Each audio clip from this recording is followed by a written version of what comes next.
Every country tells stories about itself. Some are inspiring, some are incomplete, and some are deliberately left out. On this show, we pull back the curtain, question the narratives, and explore the people, policies, and history shaping the America that we live in today. No spin, no filters, just honest conversation.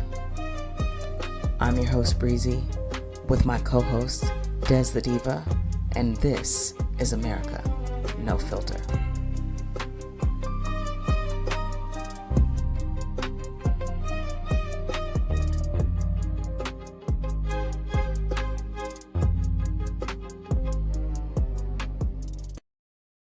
What's going on, everybody? It's your girl, Breezy, and tonight's going to be a little bit different. So before I begin, I want to offer my condolences to Des and her family. Des, I'm sending you comfort during this difficult time for you and your family. Difficult times. A lot of us have been experiencing very difficult times. I almost didn't record tonight, and not because I don't have anything to say. I think it's actually very much the opposite. I have too much to say.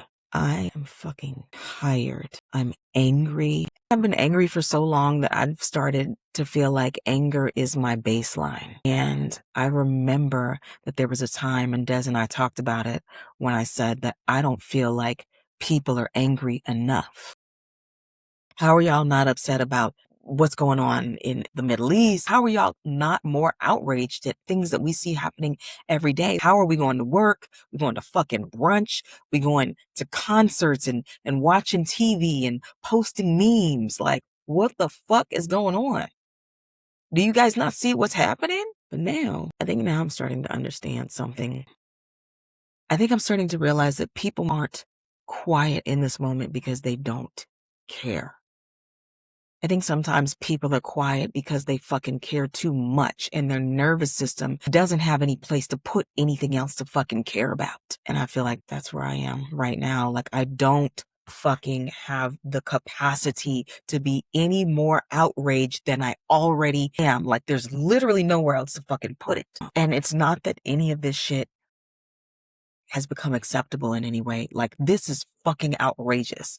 There's nothing that is okay about what we're seeing happening, not just domestically in the United States, but around the globe in so many places. And I don't have time to process the first thing before I'm hit with like 10 other fucking things. It's like you're in the ocean, and these waves just keep coming in and like hitting you and taking you under and under. You keep coming up and trying to fucking catch your breath. And every time you come up, there's another fucking wave. That's what it feels like. It's another headline.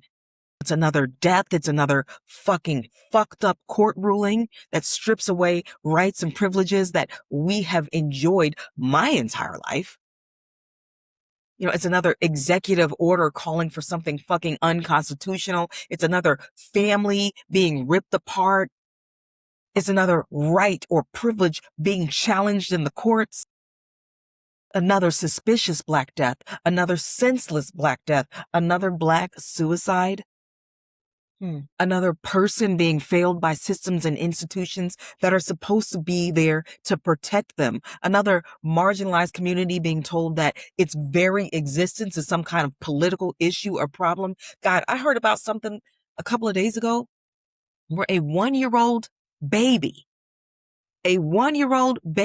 was in immigration court, and the judge told the baby that the baby had to file for asylum. What the fuck is going on? Like, this is some kind of fucking clown circus? Did you think the baby understood what the fuck you were saying? The baby had to file for asylum. How, Sway? The baby can't even feed itself. Like, what are we even... Anyway, I digress. I'm gonna try to stay on topic. Man. But like, it's just one thing after another. And then everything that happens before every episode, I have to read it because I want to understand it better. So I have to go research it so that I can explain it in a way that makes sense to people. I'm an empath. I'm taking in so much fucking energy from all of these things that I cannot personally control. And it fucking sucks sometimes, because the fight is not over. It is just fucking beginning and I'm fucking exhausted. And then after just all of that external shit, I still got to come home and make dinner. I still have to respond to emails and run errands and raise my kids and fucking pay bills, go to work.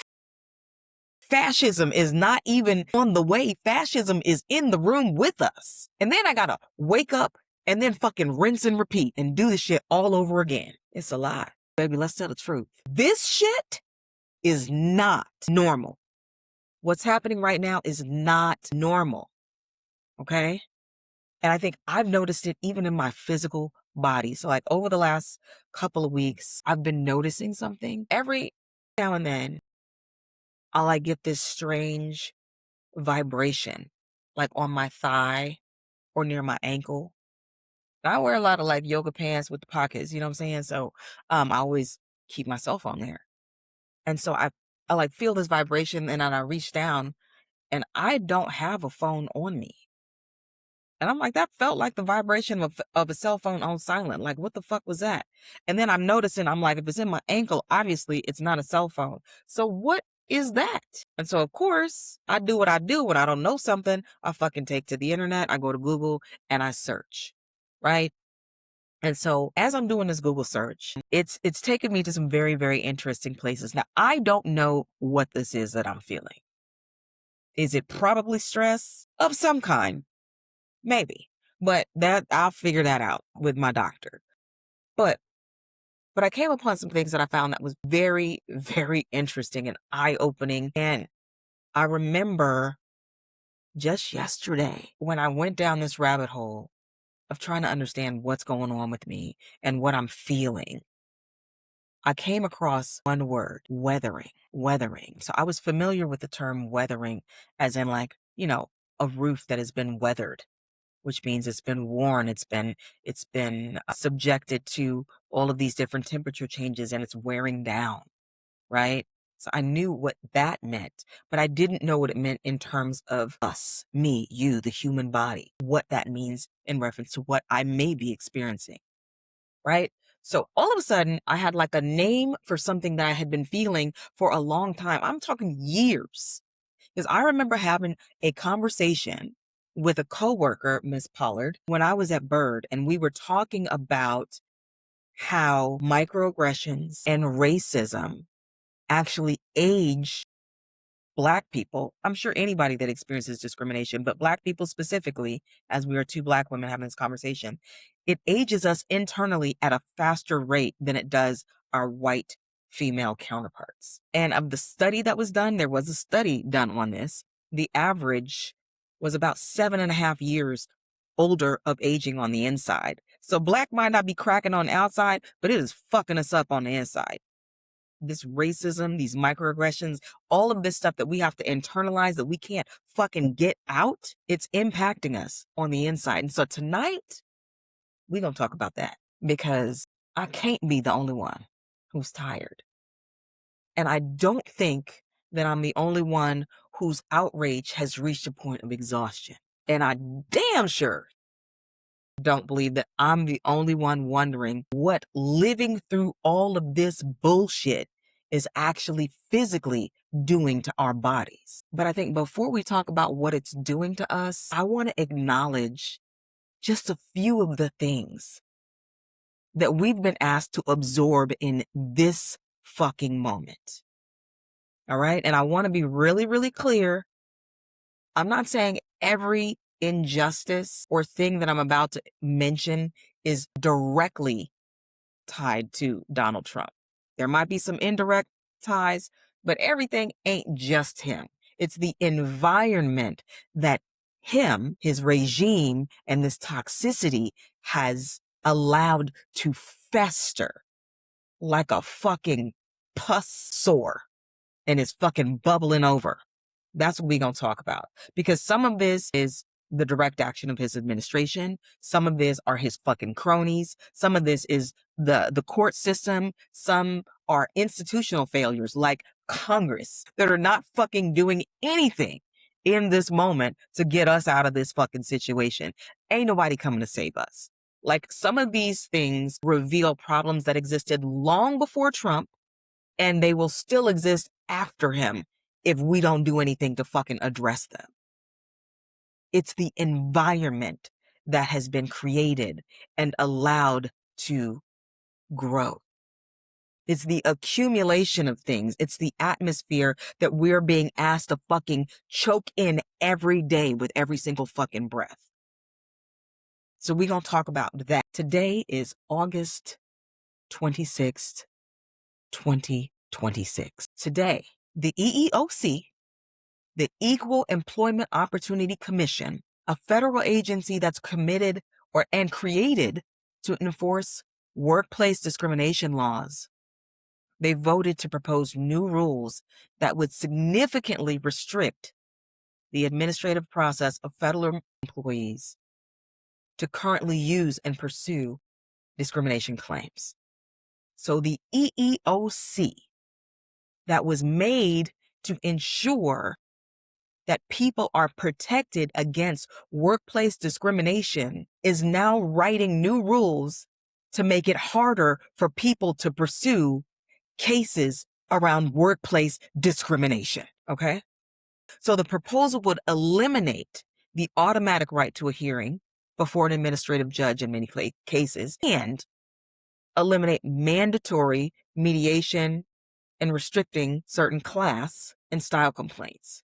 So the administration calls this fucking streamlining, and I call it gutting of systems. We are not safe here. Also this week, the Trump administration has temporarily paused immigrant visa applications around the world and are making it more difficult with stricter screening processes designed to identify the people that the government believes may someday become dependent on public benefits. It's so interesting that this motherfucker is worried about people relying on public benefits as he robs us motherfucking blind. This man has made billions over the last 15 months off of the backs of tax-paying American citizens, and he's worried about somebody else getting a goddamn handout. We are not safe here. This week, the fucking Supreme Court, those bitch-ass Klansmen in robes, they lifted one of the injunctions against Trump's effort to impose new federal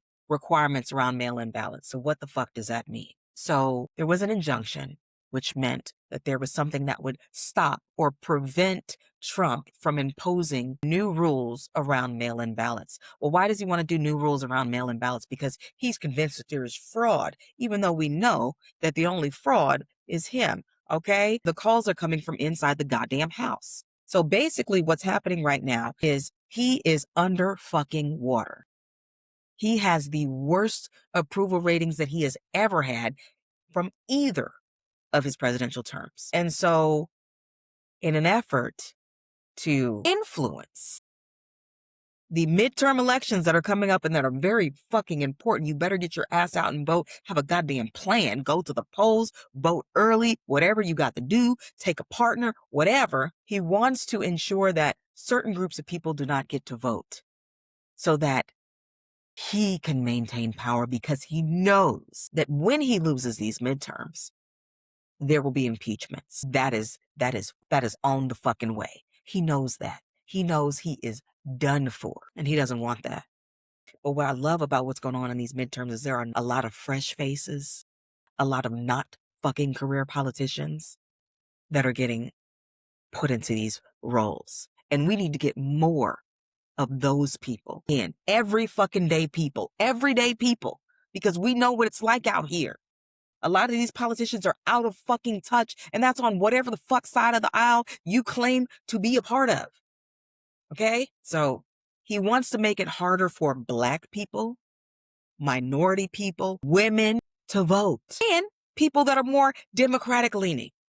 okay, than Republican. If he wants to take all them people out of the voting pool so that he can stay in power, because that's all he fucking cares about. Today, 23 states, including Washington, D.C. and Pennsylvania, went back to court challenging a postal service ruling requiring things including voter lists, okay, and unique barcode ballot envelopes. Essentially, they want voter rolls. They want to know your name and who you're voting for.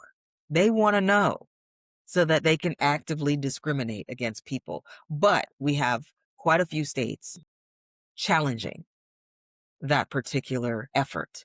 This shit is illegal because at the end of the day, the states are who is supposed to control and regulate voting practices, not the federal government.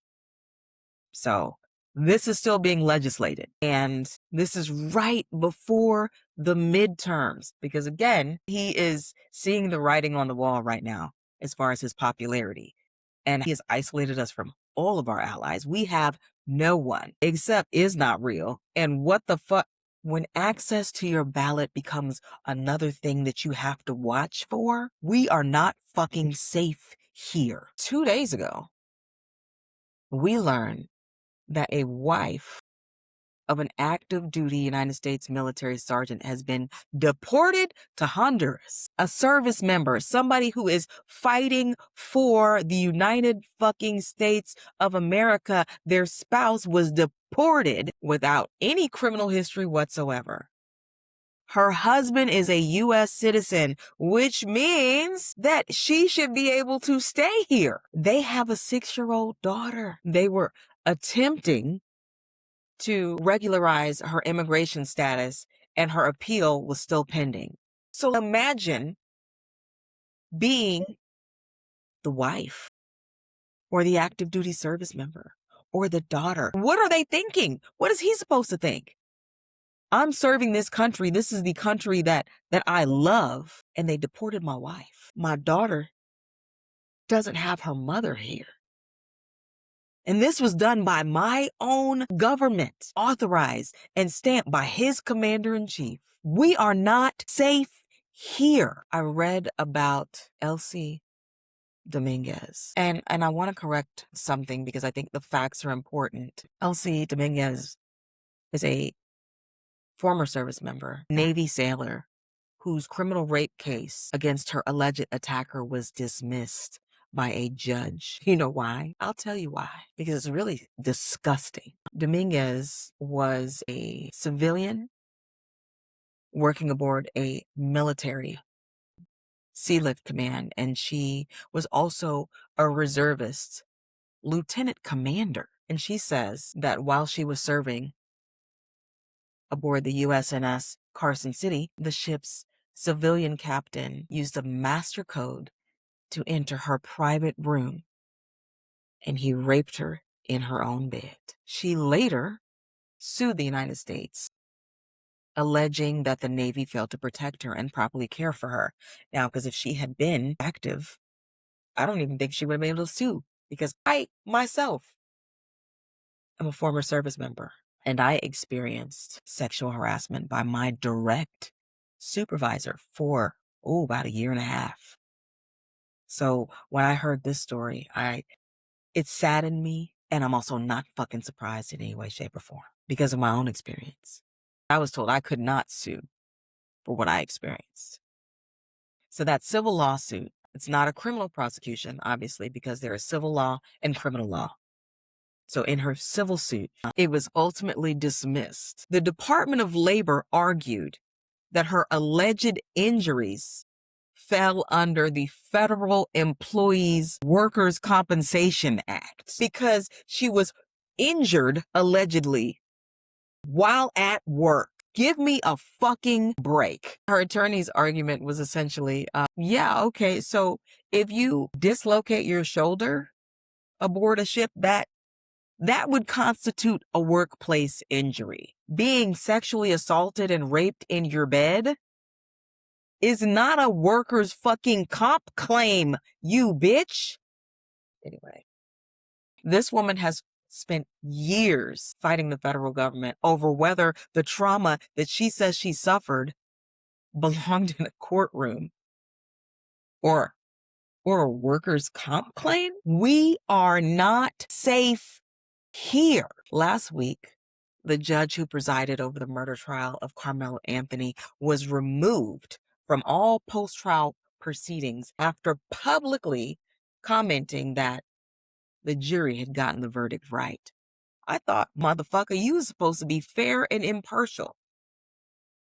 So he was removed because it is reasonable to assume that the public would look at him and think that he could not be impartial and that he would not be fair. Another judge looked at that and said, yeah, based on his actions, I could see how other people would think that. Let's take him off this trial. And then that same motherfucker turned around and said, but Karmelo doesn't deserve a new trial, though. Like, yeah, he did some stuff that seemed biased and that people would perceive as unfair, but that's not deserving of a new trial, though. What? This is a Black teenager whose original jury contained no Black people after prosecution dismissed all remaining qualified Black prospective jurors over the defense's objection, which was then fucking overruled by Judge fucking Roach. Then the jury rejected his self-defense claim. And now this young man is serving 35 years. We've talked a little about this case, and I really don't want to adjudicate this again because there are developments that are still happening, and I do want to talk about it, but I don't have the capacity in this moment. So tonight I'm asking a different question. What does it do to Black parents to look at this case and wonder, if that were my child, would the system see their fear in exactly the same way? And I think far too many of us already know that answer. We are not safe here. And then, of course, there's Nolan Wells, 18 years old, Black, went missing after the 4th of July gathering on Horn Island, Mississippi. His body found 2 days later, and his parents have so many questions, and rightly so. Their independent autopsy could not determine a cause or a manner of death, as his body was missing some critical components, still being held in Texas. Now his mother is being persecuted because she wants to know what the fuck happened to her child. What happened to her baby? If it was your baby, would you want to fucking know? I know I would. And I wouldn't stop until I did know. And then once I know, somebody gonna pay for it. Somebody gonna be accountable for the actions, especially if they were responsible for what happened. So the NAACP has joined the fight, which works to the benefit of the Wells family. And as of this week, the case remains open, but I feel like there's more smoke for people around defaming his supposed friends and the judge.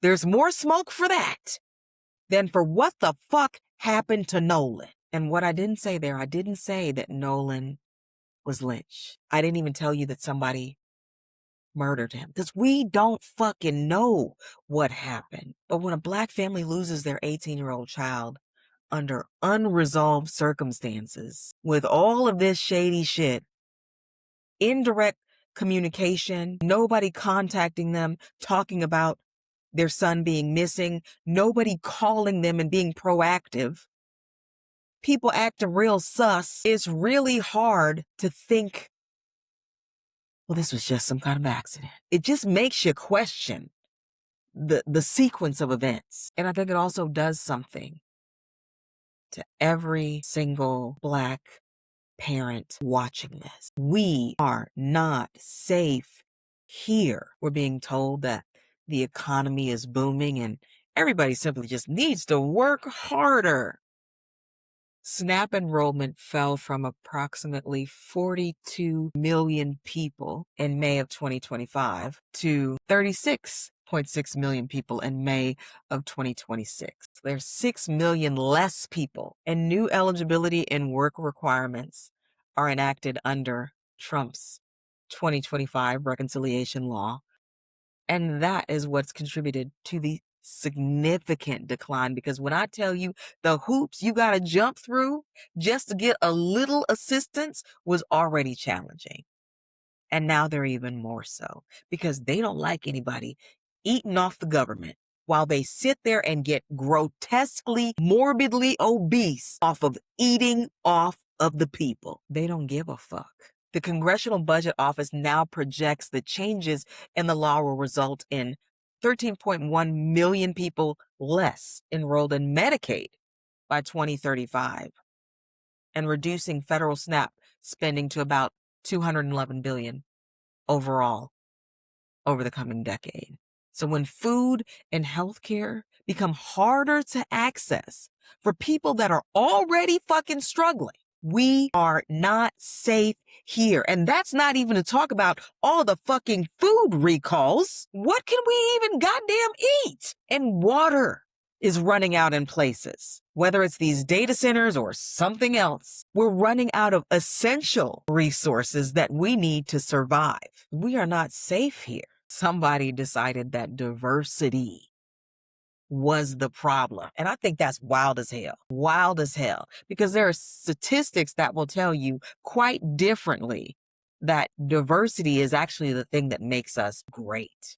And it's not the thing that's holding us back. In fact, singular thinking, groupthink, and you have a group of idiots, that's the shit that's fucking us up. As an aside, if y'all did not read Project 2025 and y'all thought this was some kind of fucking game, everything that I've said so far is in the fucking book, okay? They gave out a fucking blueprint of how they're gonna fuck over America and Americans, everybody. Not just one fucking group, but all of us. If you are not a fucking ultra wealthy billionaire, buckle up, buttercup, because this shit is gonna be rough as hell and there's gonna be no goddamn lube. Anyway, so early in 2025, the Pentagon began removing online content under its Anti-DEI Purge. Because somehow, if you remove the contributions of Black people and brown people and Asian people and indigenous people and other any other kind of group that's not white and male, if you remove that shit, it didn't happen. They removed pages about Jackie Robinson because Jackie Robinson served in the military. He wasn't just the baseball player that helped break the color barrier in the United States in the major leagues of baseball. He was also a soldier. They removed the Tuskegee Airmen, a group of singular pilots, unlike any other that had flown at the time. The ones that bombers requested as their escort because they never fucking lost one. They were so good at what they did that they kept everyone safe. The Navajo code talkers, whose language was instrumental in war because that was a code that could not be broken by our enemies, because they didn't know Navajo. It's very unique to a certain part of America. They got rid of women, all kinds of women, minority service members. They even acknowledged that historically significant material had been purged. And around the same time, the Department of Education, run by somebody who has never run any departments of education before in life, highly unqualified, they warned schools and universities receiving federal money to eliminate certain diversity practices or risk losing funding. And that is why people get nervous when somebody says, we're just removing DEI, because somehow it starts with DEI, but that is not where it stops. They think that they can remove DEI and then they can remove us from the history books, from the voter rolls, from any seat at the table. We are not safe here. In March of 2025, Kilmar, Abrego, Garcia was deported to El Salvador despite a prior court order protecting him from being sent there. The government acknowledged that the deportation was the result of a clerical error. And yet, when the Supreme Court directed the administration to facilitate his return, the administration initially argued There wasn't shit they could do. Sorry. Oops, my bad. A human being was forcibly taken, I dare say kidnapped, and taken to another country despite a court order specifically saying that that could not be done. So does due process only work when the government feels like it? Because as far as I know, that ain't how it's supposed to work. We are not safe here. In January of 2025, the Trump administration ended long-standing restrictions that limited immigration arrests in places considered to be sensitive. Schools, churches, hospitals, places where people were once supposed to be able to learn, worship, or seek some kind of care without wondering whether fucking ICE is gonna show up and rip them from their families. We are not safe here. That same month, Trump suspended the United States refugee admissions program, halting refugees' admissions except for case-by-case exceptions that he wanted to make, so that people running from danger and that came to the door of America, where they had been hearing for generations that this is the land of the free and the home of the brave and the land of opportunity and this melting pot. We're telling all of those people that it was just a lie. And we closed ourselves off as a nation to those who are in the greatest need. We are not safe here. January 21st, 2025, Trump revoked Executive Order 11246, the executive order that had since 1965 required federal contractors to take affirmative action regarding employment discrimination. His administration simultaneously began gutting DEI federal programs and pressuring private institutions and businesses to do the same goddamn thing. Programs created because discrimination is a real motherfucking thing and it exists. And now they turn around and become the discriminators themselves. We are not safe here. And on the very first day of his second presidency,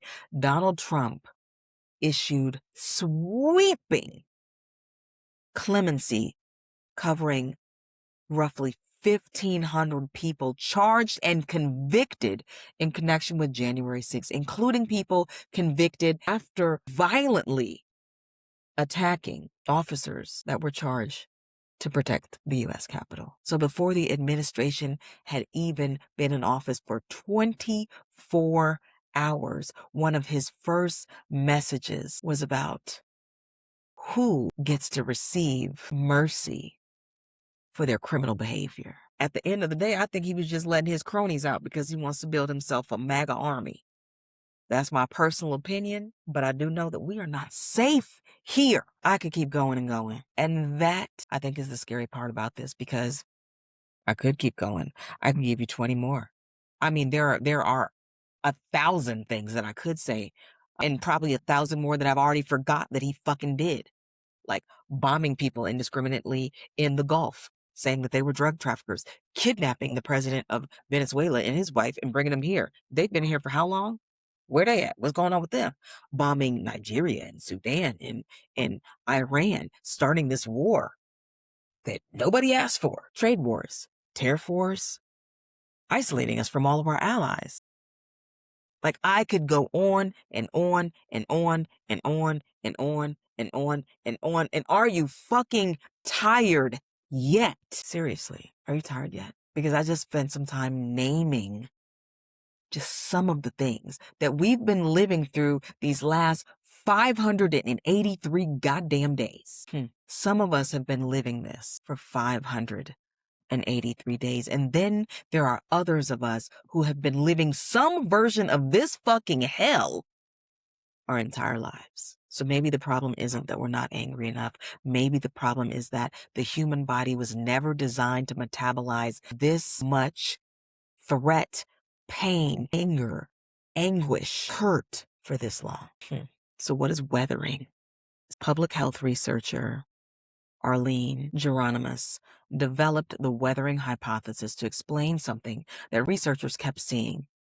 Black people, specifically Black women, were showing earlier degeneration and deterioration across measures of health in ways that could not simply be explained away by socioeconomic conditions like poverty. Researchers described it as the cumulative biological impact of repeatedly adapting to social, economic, and political adversity. Everything, all the time, all at once. And in one major study, Black women had the highest probability of high allostatic load. What the fuck does that mean? High allostatic load.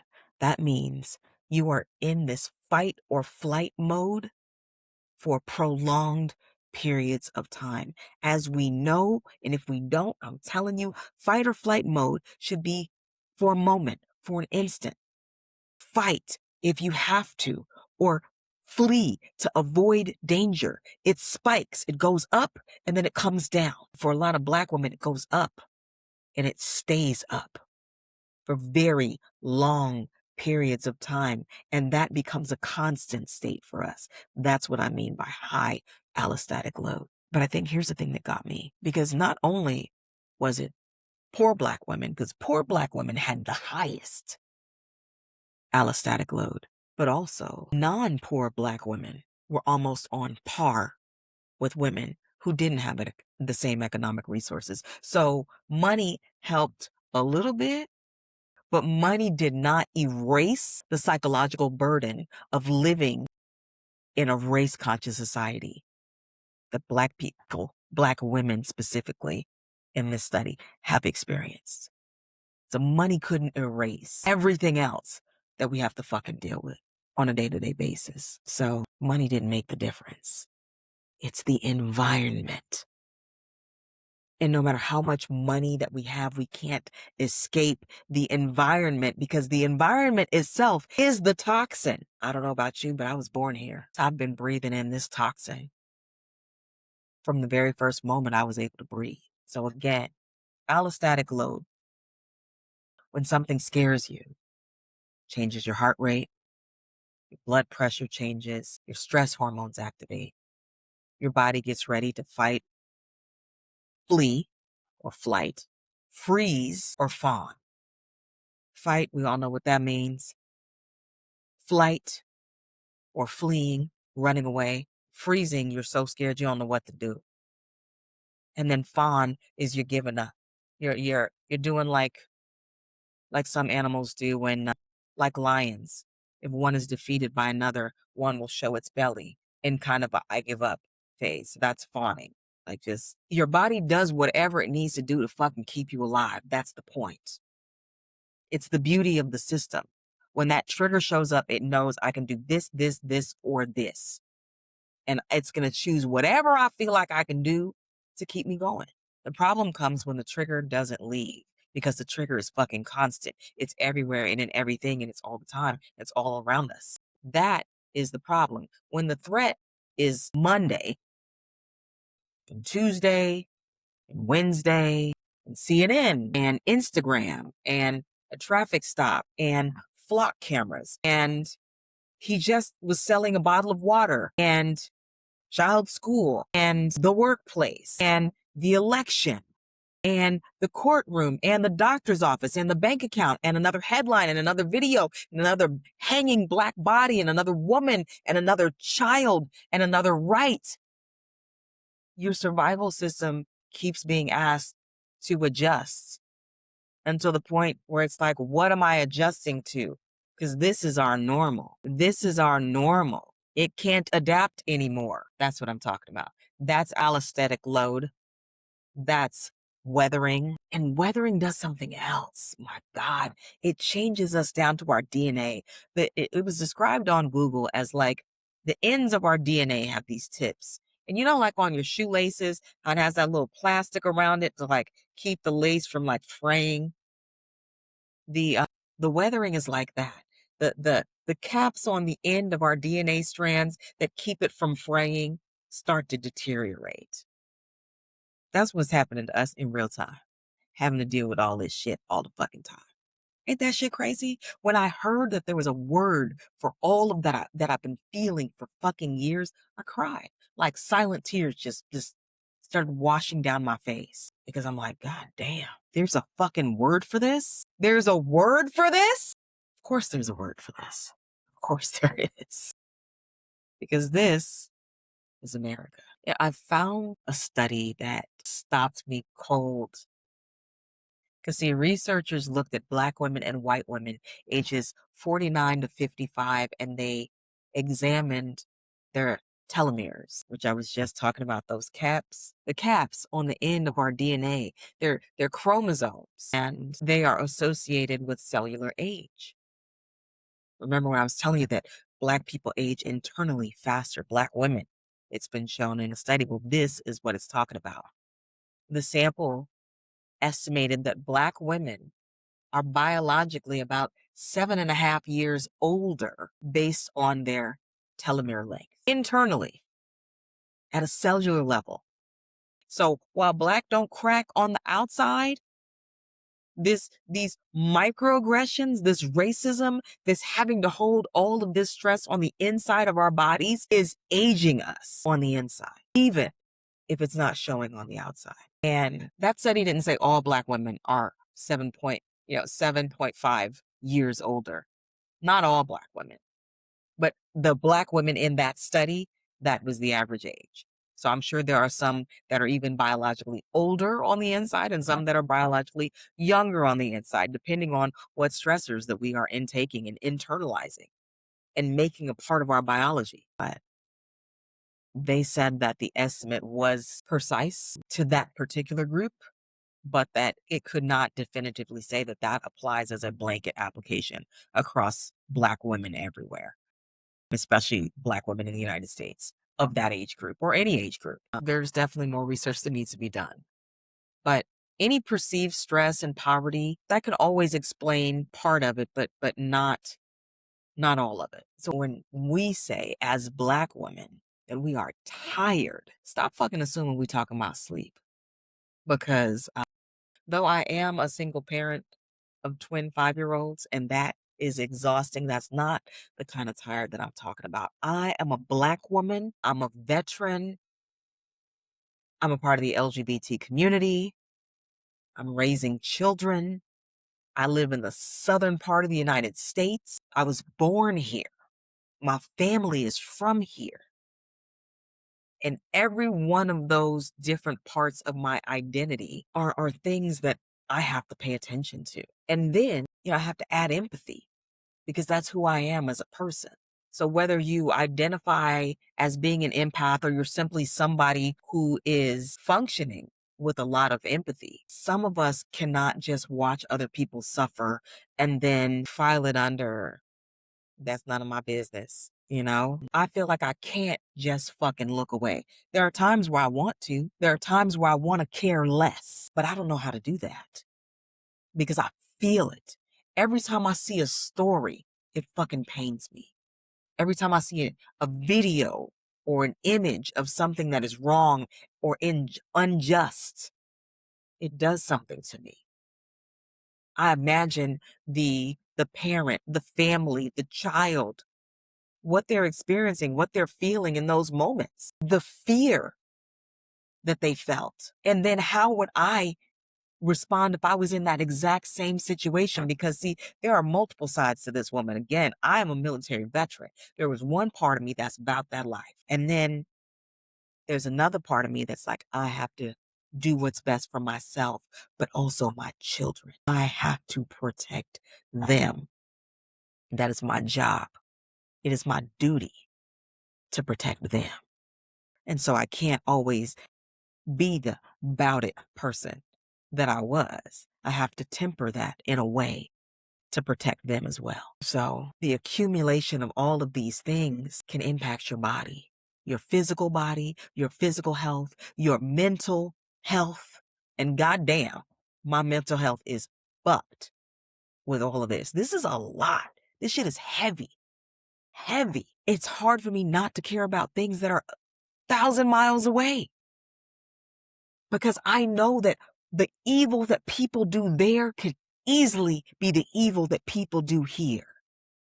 What happens to them could happen to us. What happens to them could happen to me. And I don't even just care because it could happen to me. I care because it should never have happened to them. Being a school full of children in the name of freedom, justice, helping free a people from a tyrannical regime. And that's what you do? I care about that. I have seen more bodies in the last year and a half than I ever saw in military service. I've seen what weapons and shrapnel do to bodies in a way that I have never seen in my entire adult life or military service. If you witness that kind of shit enough times, you can't tell me that the body doesn't notice, that the body doesn't feel it. And I think that there's another thing, there's another layer to this. It's not just the weathering.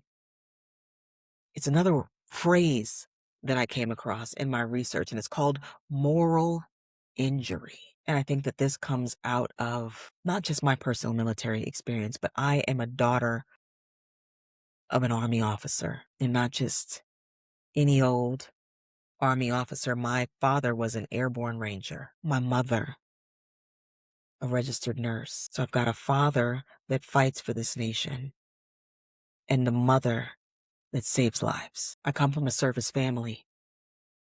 My brother served. I've got aunts and uncles that have served. Both my grandfathers served. And when I entered the Air Force had its core values that we were supposed to internalize. And I did. And I think it comes from there. The VA describes moral injury as a lasting psychological, social, behavioral, or even spiritual distress that somebody participates in, fails to prevent, witnesses, or learns about events that violate deeply held moral beliefs. It also can come from a feeling of being betrayed by leaders and institutions that you once trusted. Anger, distrust, betrayal. The VA is very clear that moral injury is not itself a psychiatric diagnosis, and most of the research focuses on military populations, but research now recognizes that civilians too can also experience morally injurious events. And when I read that, I thought, that's it right there. It's that too. It's weathering because part of the stuff that I've been struggling with isn't fear, though I have been afraid. I think it's just utter disbelief, and not that I can't believe that it's happening, because I see it and I know that it's happening. But that how can someone do that to another human being? That is what's hard for me to understand. And I don't think I'll ever understand it.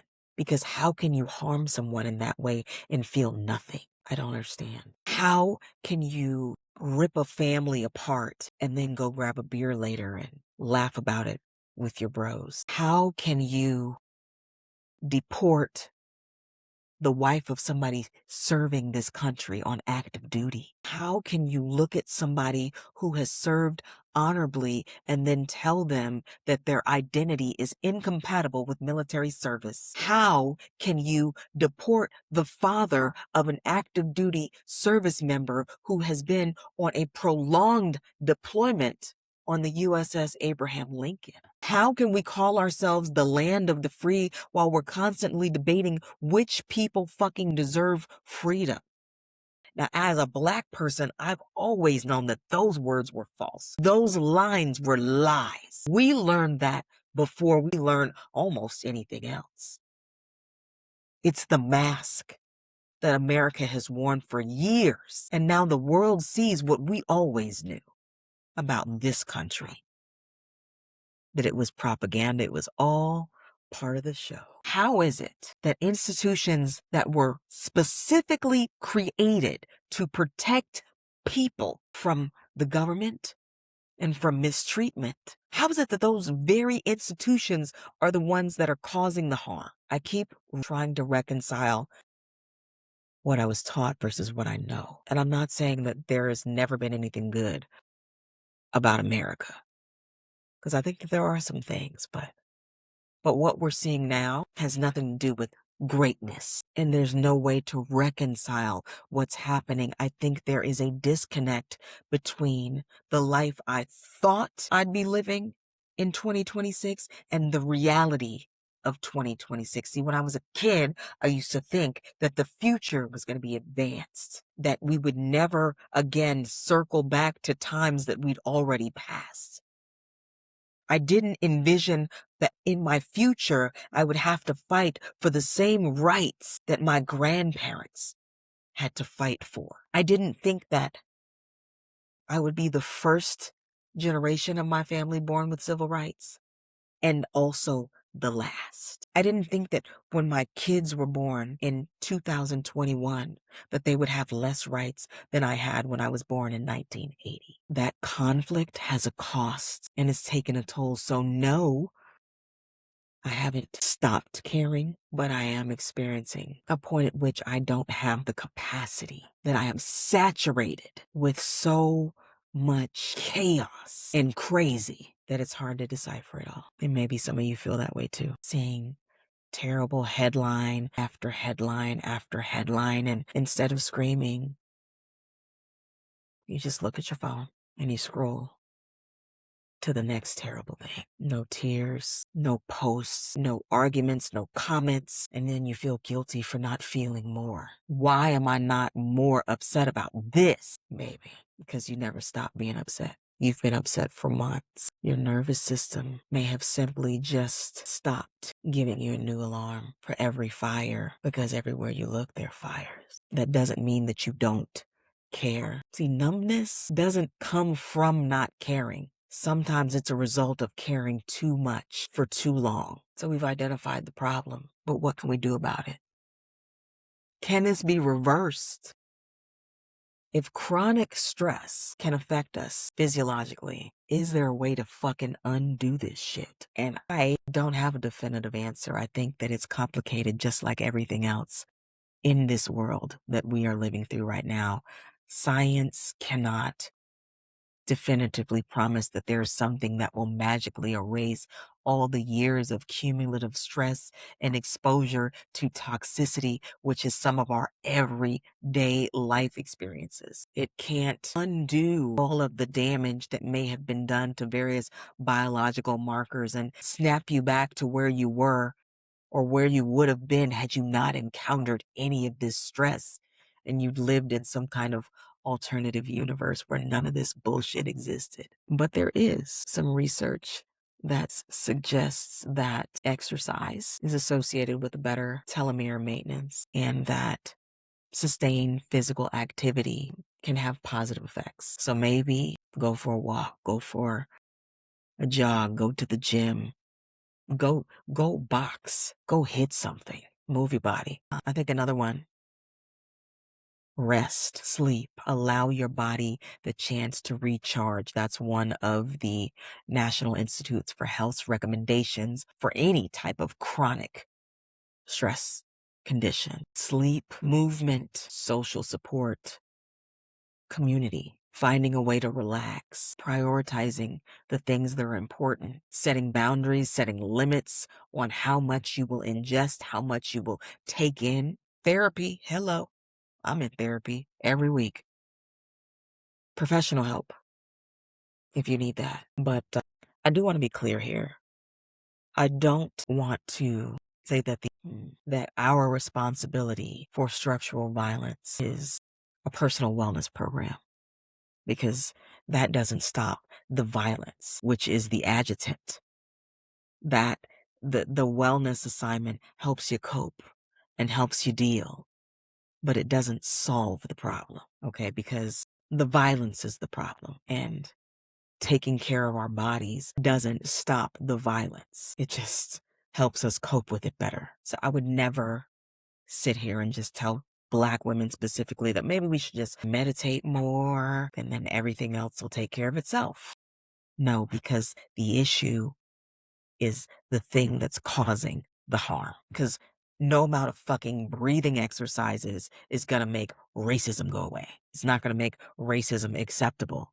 It's not going to eliminate microaggressions. No amount of fucking yoga is going to make discriminating against queer people an acceptable thing. No amount of mindfulness is going to soften the blow of family separations that immigrant communities are facing right now. You know, a gratitude journal isn't going to help a poor person who needs health care and who wants to avoid slavery. Hello, Louisiana, we're talking about you. The storm is real. The violence out there is real.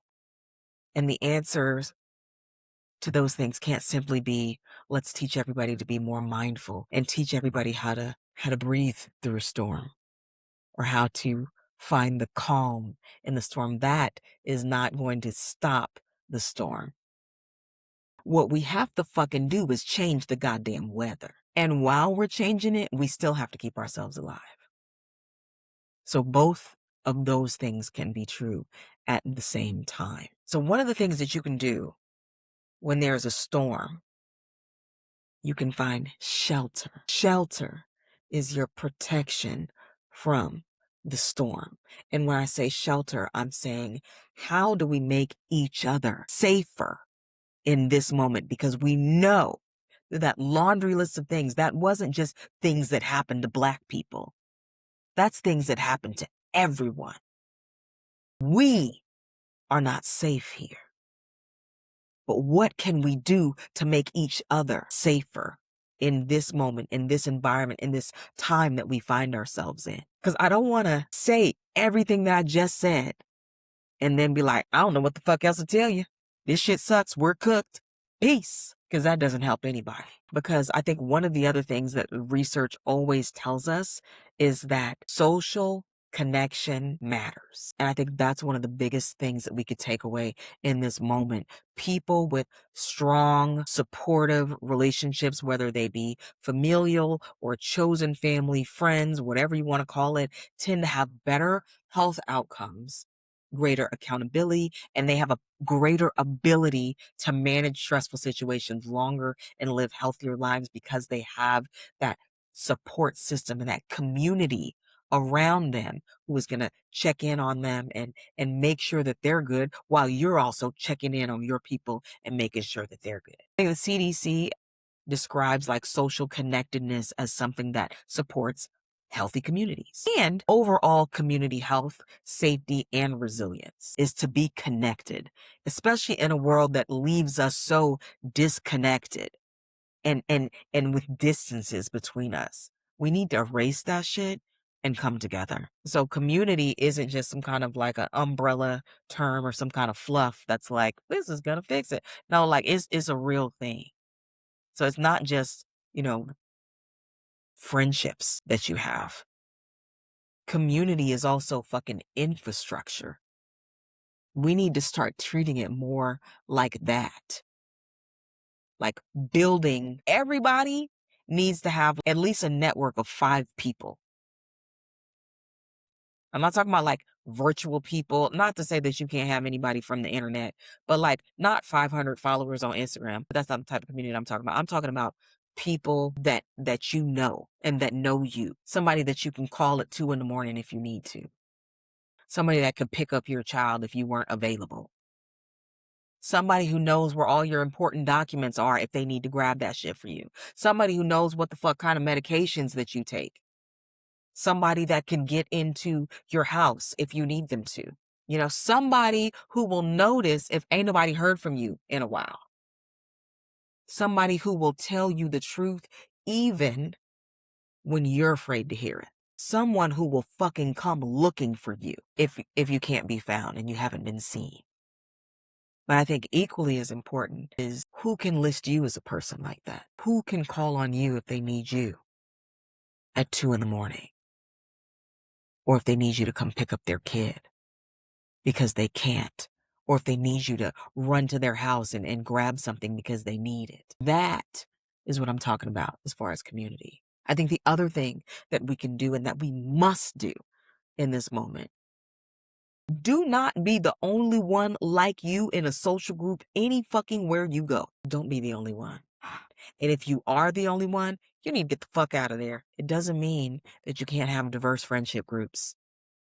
Okay, I definitely value having people in my life that are not exactly like me, from different backgrounds, experiences, walks of life. All of that is important, but nobody should have to translate their danger every time they need some support. So if you are Black, you need somebody somewhere who understands what it means to move through this country in a Black body without requiring you to give them a goddamn PowerPoint presentation first to justify your fears. If you are a queer person, you need people around you who understand what it is like to experience this world and America specifically in a queer body. If you are an immigrant, if you are a veteran, if you are disabled, if you are a Muslim, if you are trans, if you are ...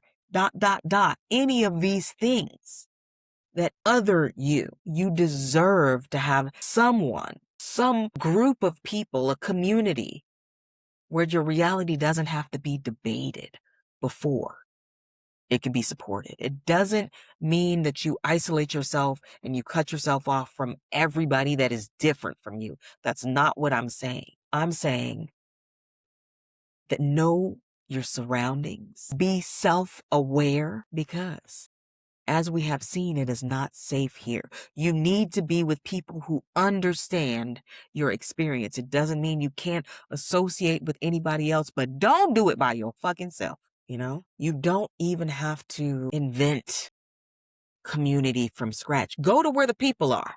Go to where people gather.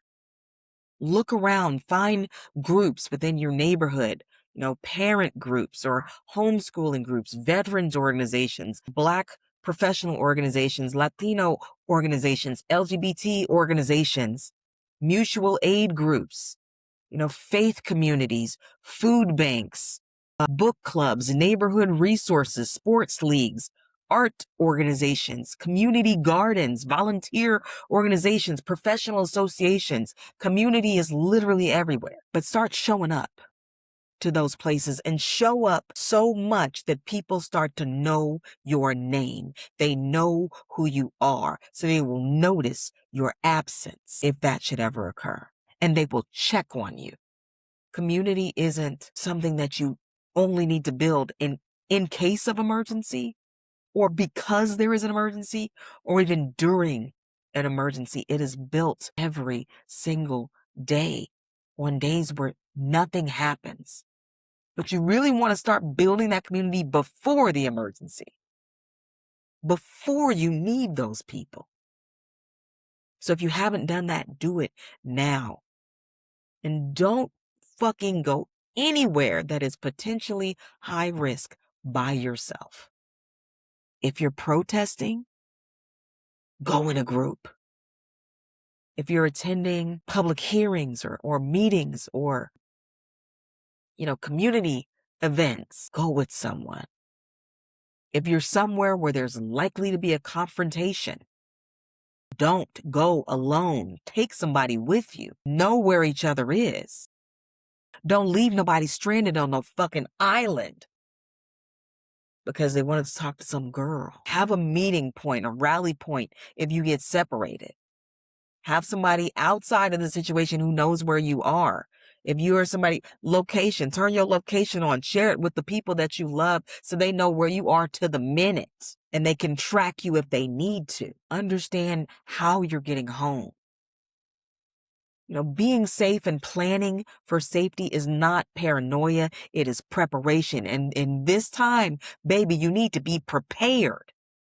Make a family emergency plan. Your family should know where to meet if they can't get home, or if we can't get home to each other, who is in the area, who is the out of area person that everybody contacts, who gets the kids if I can't get the kids, who is authorized to pick them up. What's your family safe word or code word that you use between each other that nobody else knows? Where are the medications stored at? Who are the emergency contacts? What happens if the phones stop working? Who else knows the plan other than me? Because if one person is the only person that has all the emergency plan information in their head, that's not a fucking plan at all. Because nobody else knows it. There may be an emergency person, but they can't be the only one that knows the emergency plan. Build up a go bag or a grab folder. Take physical copies of things that you need. Your driver's license, social security, whatever, birth certificate, whatever documents you might need. Secure that shit. Get digital copies of it too. Make sure you have your passports. If you don't have one, you should get one. Any identification, insurance, prescriptions, medical information, custody documents, if that's something you have, any legal documents, financial account information, emergency contacts, important phone numbers written down on paper. Because if your cell phone dies and you don't know your fucking mama's number, how the hell are you going to call her? Make sure you have some cash on you. I know that we don't always carry cash because everything's fucking digital or plastic, but have some in case of emergency. Make sure you have some chargers, batteries, some backup power source. There are these like little radios that have like a little solar panel on them so that you can charge them with the sun and you can use it to power your electronics. Maybe have some walkie-talkies, essential medications. You should be able to leave your home in under 3 hours if you have to, without having to like ravage through everything. Hell, ideally, military, you'd want to be able to walk into your house, pick up the go bag and go and be in and out in 5. Have an exit plan. And I don't mean just an exit plan like leaving the US, although some of us are doing exactly that. That's a possibility. If it's something you could do, look into it. Because that's not a possibility for everybody. But for some people, that is absolutely a part of the conversation. But that's not the only exit plan. Maybe there's a plan where you stay home. There's a plan where you leave the neighborhood. There's a plan where you leave the city or state temporarily.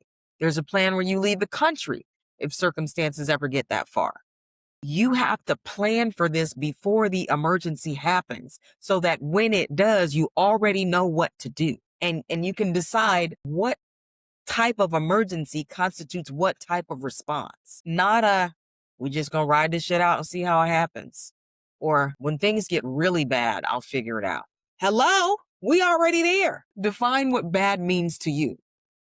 All right? Because to me, we've been there. We was there, I want to say November 5th of 2024. But have a plan. What changes would you need to make before you leave? What do you need for your kids in this situation if you have kids? Are there any legal things that you need that are going to affect your family directly? Is there a credible threat that changes your risk calculation? Like what kind of amounts of money do you think that you would need given each of your different plans or scenarios? Where would you go? How were you going to get there? Who are you going to stay with? When do your passports expire? Does everybody who needs one have one? An exit plan and having that as a family doesn't mean like you're bolting tomorrow, but it means that panic doesn't get to dictate how you respond when a situation arrives at your door, because the plan is already there to walk you through what you need to do. And if somebody decides that leaving America is part of protecting their peace, ain't no fucking shame in that. Because when some people talk about leaving, I've heard some people say, well, what about those that can't leave? And that's valid. But I also say this. Did Harriet Tubman stay when she had the choice to leave? Did she stay because other people couldn't leave? Nope. She fucking busted a move. But when she was able, she came back and got more and more and more and more. And if that's what people want to do, go for it. Because I think everybody's choice is their own and everybody's way to fight this system and battle is going to be different. A passport can be a part of a safety plan, but there is not a country on this planet that is going to magically free anyone from racism, sexism, homophobia, injustice, or any of the above. So changing locations ain't going to change everything. It could change some things, but racism will always exist. Sexism, homophobia, all of that will still exist. But the environment change could make a world of difference. And people are able and allowed to decide that shit for themselves, what kind of environment they want to expose their bodies and their children to. Whenever you can, share the information load. Everybody doesn't need to personally consume every single fucking atrocity. Sometimes you have to fall back from that shit. I know I've had to fall back from the mainstream media for months. And now I'm at a point every time I open social media, I'm like, well, so I need a break from that too. But taking a break doesn't mean giving up on it. Taking a break doesn't mean not seeing it. Taking a break means you got to do what you have to do for your mental health and well-being, your physical health and well-being, your emotional health and well-being, your spiritual health and well-being. What you could do is break it up. Somebody follow education. Somebody follow immigration. Somebody follow reproductive rights. Somebody follow LGBT rules and policies. Somebody follow the election cycle. Somebody follow community safety, and so on and so forth. And when there's something actionable, they can share that thing. Everybody doesn't have to do everything. Everybody don't need to be doing the same amount of doom scrolling every day and have the same fucking nightmare every night. Community can function as a collective nervous system, and you are dispersing the load so that no one nerve gets overloaded. So we can carry that information together instead of every individual having to carry that shit alone. And sometimes you have to fucking talks. Like I said, turn off the fucking TV. Don't watch the news. Not because you don't give a fuck about what's on it, but because you need to come down from that heightened sense of fight, flight, freeze, or fawn. Sometimes you take a social media detox. Sometimes you don't record the episodes because if you're not in a place to do it, it's going to be challenging to get through. You don't have to witness every fucking atrocity or horrible thing to prove that you give a shit. You don't have to watch every video. You don't have to read every comment section. You don't have to know every detail before you go to bed. You do not have to start every morning with inviting the worst things that are happening on the planet into your nervous system before you've even brushed your fucking teeth. You need boundaries. You need sleep. You need exercise. You need to be able to relax in some kind of way and decompress. You need social support to help with chronic stress. Resting is not caring. Resting is maintenance. And we all deserve to be able to rest. And you know what else? You know what else we do well, specifically Black people, in tough fucking times? We are some of the most creative people on the planet. And when tough things happen, we get real creative. We build things. We make things. We make art. We make music. We make movies. We make things that take us to places of joy and laughter and dance. We paint. We travel. We sit outside with our feet in the grass. We play with our kids. We have dinner. We still fall in love. We make beautiful things in the absence of beauty. Be alive in these moments because we know how precious these moments truly are. There are countless individuals that should still be alive today and would be if not for the sanctioned murder by our government, by allowing government officials, people representing the government, run through these streets unchecked in a lot of cases. So find your fucking joy. Celebrate the birthdays, celebrate the moments, take pictures, watch something completely silly because we cannot be so consumed by all of the negative things that are happening that we have no room for joy. A lot of us are parents. I have kids, and I don't want my kids to never see joy on my face because of what's happening out there. They're kids. I still have to protect them, their innocence, their childhood, because we cannot mobilize for every single battle, every single minute that we are awake. Joy doesn't mean oppression has disappeared. Joy means that the oppression does not get unrestricted access to every room inside of you. So here's what I keep coming back to: weathering. When I first heard the word, I thought I thought about a house, weather beating against it, rain, heat, wind, snow, ice, storm after storm after storm after storm, and eventually the shingles are damaged. The paint begins to fade, the wood changes, the structure changes, not because the house is weak, but because exposure has consequences. So, what protects a house from weather? It's maintenance, it's repair, it's reinforcement, shelter. And historically, when America refuses to shelter Black people, what did we do? We built communities. We built churches. We built schools. We built neighborhoods and businesses and mutual aid societies and free lunch programs. And we extended our family beyond the bonds of blood. We watched out for each other.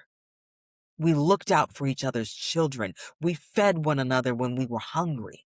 We housed one another. We protected one another. We educated one another. We warned one another. We organized. That is not nostalgia. That is the blueprint to survival in times like this. So maybe the answer to we are not safe here isn't in pretending that we are. Maybe the answer is then we have to make each other safer. Know your people, know your neighbors, know your rights, know your plan, know where your documents are, know who gets your children, know where you would go, know where and when you're leaving, know where you're going to stay, know when it's time to fight, know when it's time to turn the TV off, know what your body is telling you, and listen when your body tells you enough. Listen. I am still angry. I'm angry every day. And I don't expect to just suddenly stop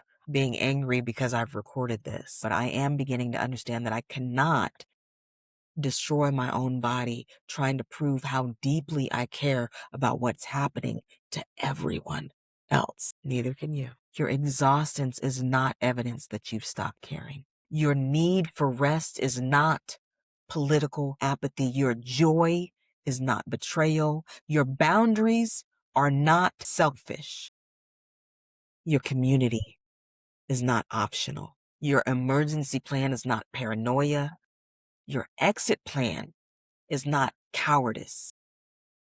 Your refusal to allow every terrible thing happening in this country to live rent-free inside of your mind, your body, your nervous system is not surrender, because I need you alive. I need you living. I need you thinking. I need you creating. I need you raising children who know how to be better humans. I need you voting. I need you organizing. I need you loving on people. I need you building things. I need you imagining better. And you cannot do any of those things effectively if your body believes it's being chased by a tiger 24/7 and 365. So yes, it is true. We are not safe here, but we are also not powerless here either. We can make plans. We can build community. We can protect each other. We can share the burden. We can fight when it's our time to fight.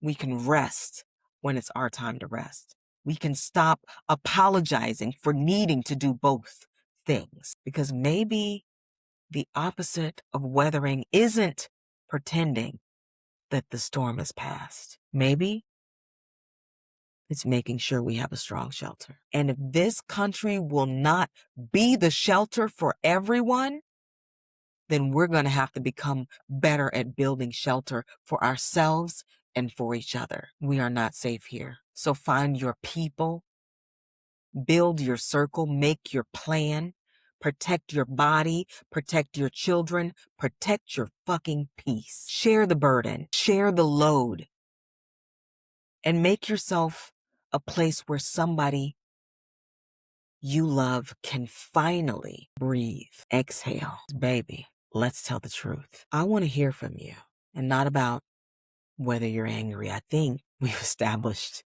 that many of us are. But what are you actually doing to make yourself and the people that you love safer? And if the answer right now is nothing, or I don't know, maybe tonight is where we start. Till next time, peace.